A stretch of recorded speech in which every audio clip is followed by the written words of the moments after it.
A day after Bangladesh summoned the Indian High Commissioner Pranay Verma over border fencing, New Delhi summoned Nural Islam, the Deputy High Commissioner of Bangladesh, to India. Amid the escalating tensions between the two countries, New Delhi and Dhaka, over several other issues, the Yunus administration has also alleged that India was constructing fences at 5 specific locations along the Indo-Bangladesh border. Now, as per the Bangladesh Foreign Ministry, the border security force was violating the bilateral agreement governing the border activities. India, meanwhile, has stressed that fencing is needed to prevent criminal activities. Now, the India-Bangladesh border, remember, is a 4,156-kilometer long border, which is largely porous, and that has been a major challenge for the security forces since years now, in their bid to stop illegal immigration, illegal settlements, and smuggling of narcotics. The entire stretch of the Indo-Bangladesh border has hills, rivers, riverines, and jungles. It is heavily populated, and there is fairly large number of agricultural activities done in the region. My colleague Pooja gets us this ground report from the international border. Currently, we are at a border outpost in West Bengal's North 24 Parganas district, and we are standing right next to the international border. What you see behind me is the riverine border, and the IB goes through this river Sonai, passing through the North 24 Parganas district of West Bengal.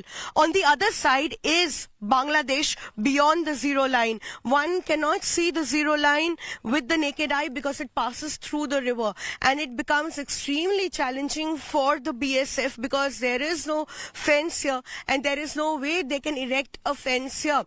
But with the help of small boats and man-to-man patrolling, the BSF Jawans ensure that no people can cross the river or enter the Indian territory. They have made elaborate arrangements in the wake of disturbance in Bangladesh so that they can keep all infiltration bids at bay and not allow any persons cross over into India. However, the recent statistics and figures show a sharp rise in the attempts of people trying to cross over into India, and also the number of people apprehended by BSF show that there is an increase among Hindu members who are living in Bangladesh trying to cross over into India.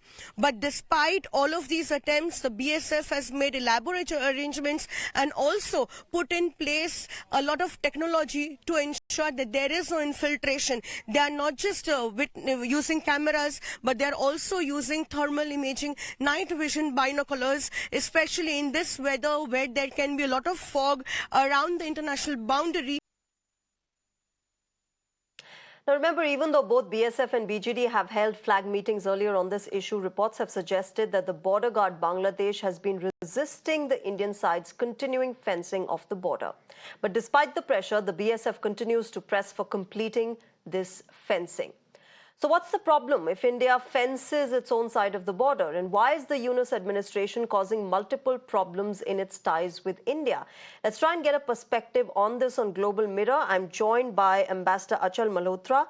I'm also joined by Major General Dhruv Katoch, Director, India Foundation. We're also expecting Mir Mustafizur Rahman, journalist from Bangladesh, to join us shortly. General Katoch, first to you, and help us understand this entire issue between India and Bangladesh. It's largely a porous border. It's one of the longest ones in the world, over 4,000 kilometers long. And therefore, why is it that, parts of it remain unfenced, parts of it are fenced? What is this entire tussle about between the two countries? Yeah. Shreya, fundamentally, the problem with the India-Bangladesh border is the terrain. And especially where the terrain is riverine, it is very, very difficult to fence. There are some areas which can be fenced, but there are many areas which it is very difficult to fence. And even if those areas are fenced, it is very difficult to maintain the fence as a fence. So number two, anytime you have a fence, the utility of a fence is only there till such time as it is guarded. So if the fence is not guarded, it doesn't matter how strong the fence is, anybody can get through. Now, there are a few fundamental points which I want to give, which has always been the case in the India-Bangladesh relationship. One, there is nobody from India, whether he's a Muslim or a non-Muslim, who wants to go to Bangladesh and reside there. So the movement is always one-sided. It is a Bangladeshi Muslim who wants to come to India. He is prepared to live as an illegal. And a few million of them are already in India since the last many, many years. That remains our tragedy. And now they're sending in Rohingyas also. Now the question is, if you are such a great country, why can't you look after your own people? Now, we had some sort of a relationship with the Sheikh Hasina government because fundamentally they were a democrat. While atrocities against the minorities community did take place under Sheikh Hasina's time, fundamentally they were opposed to such activities and they took action. The problem which has now come in is that the government which is there, one, it is an illegal government as per the Bangladesh constitution. And number two, it is run by the Islamists. That is the fundamental difference now. Mr. Yunus, he's a person who has been put there by the United States, but he doesn't have the political clout to impose his will. So everything which is happening there is being done by the Islamist forces. And in my view, in Bangladesh today, we have got two major groups which are functioning. One is the Islamists, the Jamaat-e-Islami, the Razakars. These are the people who supported the Pakistan Army in 1971. Yes. And the number two, of course, are the nationalists, the people who want to preserve Bengali culture and the Bengali language. They are represented by the Awami League and to some extent now by the BNP. It is their internal conflict which is playing out, and they to cover that, they are really trying to put the blame on India and on these border issues. One final point I want to give: if this border fence is being constructed on Indian territory, the Bangladeshis have got absolutely no business to oppose it. And should they oppose it, India should use force to tell them this is our business and don't interfere. Shreya. Yeah. Which is what has been made clear to them also today when their Deputy High Commissioner was summoned by the External Affairs Ministry. But Ambassador Achal Malhotra, to you, the Home Affairs advisor under the Yunus administration, Jahangir Alam Chaudhry, has said that there was unequal agreement with India during the Sheikh Hasina tenure, and that's why this is something that we have a problem with. Are these genuine problems, or do you see that the Yunus administration is trying to rewrite and redraw every agreement, every contour that Sheikh Hasina regime had done with India, thereby leading to more tensions with their neighbor? Yeah, I think you have answered your own question. Ever since there has been, this government of Sheikh Hasina has been overthrown, what we have seen is anti-India sentiment, and we have seen the rise and consolidation of the, fundamentalist forces supported by Pakistan. And because you see, all these years when we had a good relationship with Sheikh Hasina's government, so many things had fallen in line. Even this border issue, the demarcation, land boundary agreements, and we have a joint, border management mechanisms which have all along been functioning very well. We have a coordinated, we call it CMPA, coordinated, framework for managing the border. The proper agreements were there and they were all working well. So suddenly, if they are raising this, the issue of fencing, which also we know why the fencing was needed, there was a complete understanding between us and the government of Bangladesh that this was to curb and prevent the illegal activities along the border. Mind it, the border is densely populated, areas. It's not that miles and miles nobody is living there.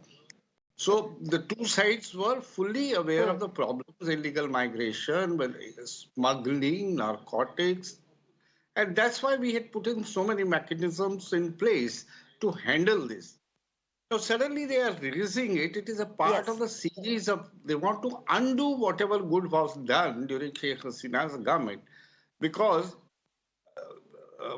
from their point of view, Sheikh Hasina had done a lot of damage to their own country and also to international relations. And particularly, she was a sellout to India. This is the kind of narrative they are trying to build in order to demolish and also reverse the history as far as India-Bangladesh relations are concerned. And that's how I look at it, Shreya. Over to you. Yeah. Okay, okay. We've also got Mir Mustafizur Rahman with us on Global Mirror. Mir Mustafizur Rahman, good evening, namaskar. Welcome to the show. You heard Ambassador Malhotra right now. The fact of the matter is that there have been genuine concerns on the part of India as far as illegal immigration, smuggling of narcotics, and other criminal activities that go on at a very porous India-Bangladesh border. And if there is, fencing being done by the Indian side on their own side, what's the problem? It seems like there is, a conscious decision to strain ties with India more and more.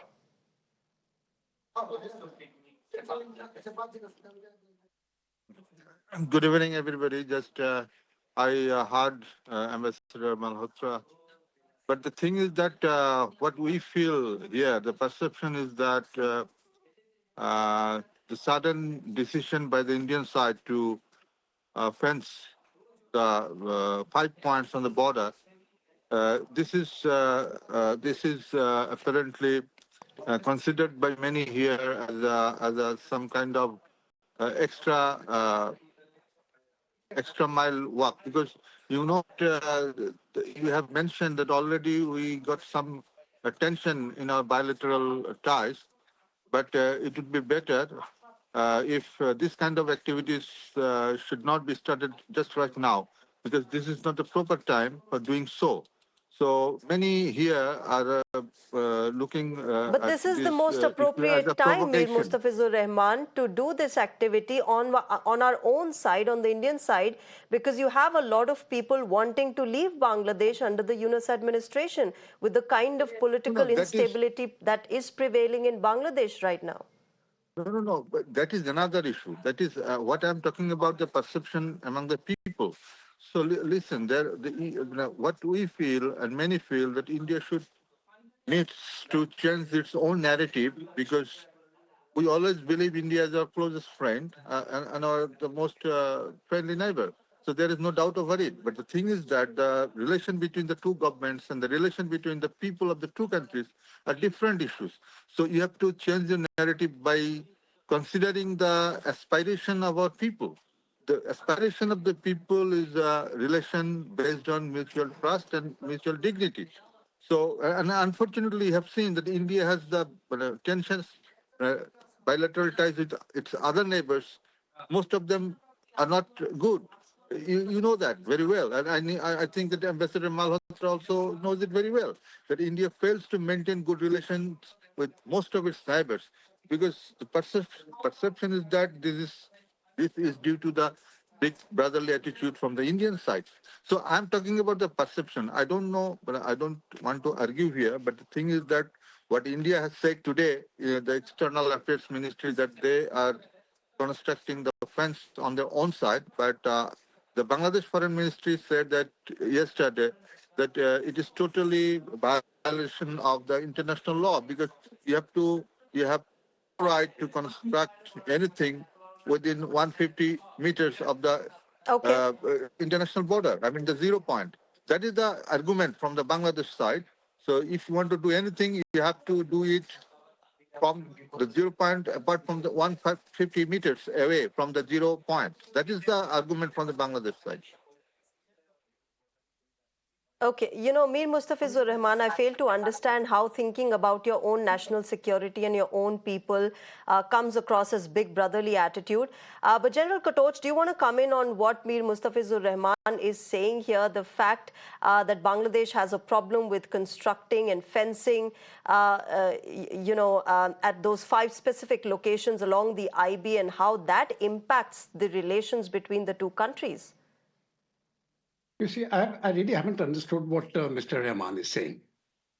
If I am building a fence on my territory, the Bangladesh government or their people have got no business to interfere. What I would like to ask them is, he's talking about the aspirations of the people. I would like to tell him the aspiration of the Indian people is that the minorities in Bangladesh are not subjected to genocide. The population of the Hindus, I'm talking from 1971, has reduced in total numbers. In percentage terms, it has come down from 22% to 7%. In physical numbers, it has come down by 1 million from what it was in 1971. The Muslim population has increased by 10 crores in that same period. What you people have conducted, what you people have carried out over the last 50 years is a genocide, which I think we need to speak about, and I think you need to be sensitive about. Even despite all that, the Bangladeshis keep streaming into India. I want to tell Mr. Rahman, and you may please convey to your government, we don't want illegal Bangladeshis in India. You've got your country, please leave them there, look after them, and stop talking about India constructing a fence. We will construct a fence, and if you try to stop us, the consequences to the government and the people of Bangladesh will be very severe. This is not a threat.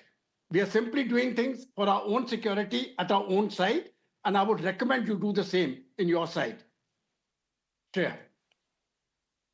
Mir Mustafizur Rahman, do you want to respond to General Katoch? Also, I the want to fact, respond. Mir Mustafizur Rahman, there's a general I think perception also that the Yunus administration is doing what it's doing and saying what it's doing at the behest of America, as Muhammad Yunus himself had said that Bill Clinton had helped in that entire regime change. Also, the fact that there are growing concerns that Bangladesh has been growing close to Pakistan now. No, I'm not here to mention about any hypothesis, but the thing is that what the Honorable Speaker just mentioned about the genocide on the minority, this is a totally a flimsy and baseless allegation because, and we never tell or propagate about what the Indian government is doing on the minorities in India. That is, we always think that is their internal affair, that is the domestic affair. What is happening in Kashmir That or is no Manipur? argument here, Mir Mustafizur Rahman. We're talking about finish first. Bangladesh, we're talking about the minorities there. Of course, we are And talking because about of the India kind and of Indian minorities, backlash and the and we violence that never the confirm. minorities in your country are facing, which is why we have Your to fence our attitude, borders. They want to no, come because here, where they find a safe space. why don't you talk about the Christians? Why don't you talk about the Buddhists here? Why are only the Hindus? This is a very non-secular Because attitude. they are the ones who are This is facing a the fanatic brunt attitude. of the Point regime is change that there. They are facing the violence no. and the chaos.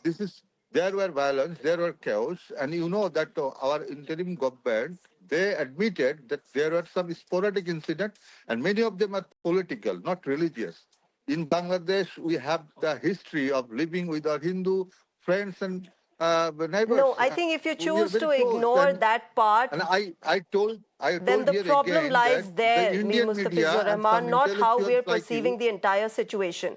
Okay, we're getting distracted from this border issue that we're talking about, but let me get in Ambassador Malhotra into this. Ambassador Achal Malhotra, there are also concerns that Bangladesh and the Yunus administration have growing proximity with Pakistan. Do you see such actions and such, summons of the Indian envoy for border fencing being also influenced by Pakistan? Well, I think, you are referring to one particular incident which is most recent. What I have been trying to convey is that ever since, I think it was 5th of August last year, when the Sheikh Hasina government was, thrown away and she had to leave the country under the circumstances we all know, every step that has the interim government taken conveys the message that they are being prompted. And by whom? Obviously, from their newly found friends across the border in Pakistan, to undo everything good that was done during the past 10 or 15 years as far as the relations between India and Bangladesh are concerned. And this is reflected in small incidents and the big, small decisions, their insensitivity to the kind of atrocities against the Hindus, their failure to react to our respond to our repeated requests for taking appropriate action to stop it, their recent decision to stop their judges from coming to India for training programs. So the messaging that they are doing is that we, from here onwards, don't want to have anything to do with India. India, I think we have behaved in the most matured manner, and we are, shown a great deal of restraint and patience, and we are trying to engage Bangladesh. because we do understand that there are, phases, small little phases which come and go, which can be seen in our other neighborhood. Our friend from, I guess, from Bangladesh was mentioning about our relationship with the neighboring countries. I think there is a misperception. I mean, he should specifically cite with which country do we have bad relations. Pakistan, it's their own doing. It's a cross-border terrorism.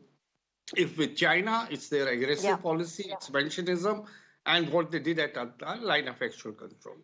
Sri Lanka, people are most grateful, and there is a lot of goodwill in Sri Lanka because India was one country which bailed it out of the severest possible economic crisis, which was largely created by the previous regime's wrong policies of falling into the trap of China, the debt trap. And even, Maldives, at some point of time, there was an impression, Maldives is going totally anti-India. All that is, a matter of history. The president came here and we are having, normal relationship. Being next door neighbors, there might, Yes. there are bound to be small little irritants, but we have never allowed the differences to grow into disputes, severe disputes, China, Pakistan being exceptions. Now, Bangladesh, there are forces which want Bangladesh also to fall into that category. And I'm sure with the passage of time, very soon, Bangladesh will also fall in line. We are waiting for hopefully, I mean, once the elections are there, if and when, hopefully they will be, and there is a proper Okay. government, they will realize the inevitability and the importance of engaging India. And we don't want, I mean, so I think the Yes. kind of perceptions our guest from Bangladesh is talking about, there are no popular perceptions. These are the narratives being sold to the to the population of Bangladesh. Otherwise, can anybody make a point out of, I mean, any issue out of the fact that we are building fences to, control illegal activities and summon the Indian High Commissioner and give him a, sort of summoning Yeah. him and telling him that, so I think they should look inwards and be careful. They are Yeah. The falling into onus that lies on trap. the Yunus administration, Ambassador Malhotra, Yes. as you're saying, because India has, as you said, behaved and handled this entire regime change in a rather matured way. But General Katoch, to you, there is, of course, a meeting that is now scheduled in February between BSF and BGD regarding the border issue. And we've had several such meetings in the past as well. These are routine. But do you expect this issue to sort of get concluded at some point or the other, or do you see this being played up from the Yunus administration time and again in the near future? Very frankly, Shreya, I don't see any improvement taking place. And I also don't agree to that extent with what Ambassador Malhotra has said. I don't see any improvement in this relationship taking place, fundamentally not because of any other issue, but within Bangladesh itself, the fight is between the radical Islamists and the people who want to preserve their democracy, their language, and their culture. I'm afraid the Islamists are winning, and the people who want to preserve the Bengali language, their culture, and their democracy have lost it. Within 5 years, Bangladesh will not have Bengali as their official language. It will be Urdu. They will not have their culture. They will be following something of the Pakistani, Afghanistan, Saudi Arabia culture, and they would have lost their democracy. There's going to be no elections. It is going to be ruled by the Maulvis, and millions of Muslims in Bangladesh would then want to come to India because they don't want that country, but they don't have the power to fight it. So what is happening on the border is a reflection Can I of the quickly also then Islamist ask you, movement in General Bangladesh. Katoch, before wrapping up, would Donald Trump have any interest in resolving this tussle, in sort of bringing in some sort of stability in Bangladesh at all? In my view, if Mr. Trump is very upset with Mr. Yunus. I've got no doubts about that. And as of now, Mr. Yunus is not sleeping peacefully. So if the Trump administration tells these people to get off, we are in a position to get proper elections between the BNP and the Awami League. And then what Ambassador Malhotra has said will turn out to be true. there we will have excellent relations with Bangladesh. If that doesn't happen, and if the Islamist regime remains, I'm afraid it's going to be a difficult time. But the times are going to be bad for Bangladesh, not for India. We will handle ourselves. That country doesn't have the capacity to survive without Indian help and support. And that, I think, is a message which we should convey to them very, very clearly. If you don't want the agreements, let us scrap the maritime agreement which we have had with you. We'll make a start with that. Then we'll scrap all other agreements. And the only loser will be Bangladesh, because every single agreement has been in favor of Bangladesh. India has been very magnanimous to them. We should stop this magnanimity and tell them where to get off. Right. Shreya. All right. All right. I have to wrap this up here. We leave it there. Thank you very much to all of you gentlemen. Mir Mustafizur Rahman, sorry, we don't have much time left now on the show. General Katoch and Ambassador Achal Malhotra, thank you very much to all of you gentlemen for joining us. We'll, of course, have to wait and watch how the situation in Bangladesh pans out and if there is some sort of political stability that comes in. But, of course, as all the Indian panelists said, that the onus lies on the Yunus administration in sustaining the healthy ties between India and Bangladesh. We'll leave it there. Thank you very much for joining us tonight on Global Mirror. Up next is Neha Koshi with Beyond the Headline.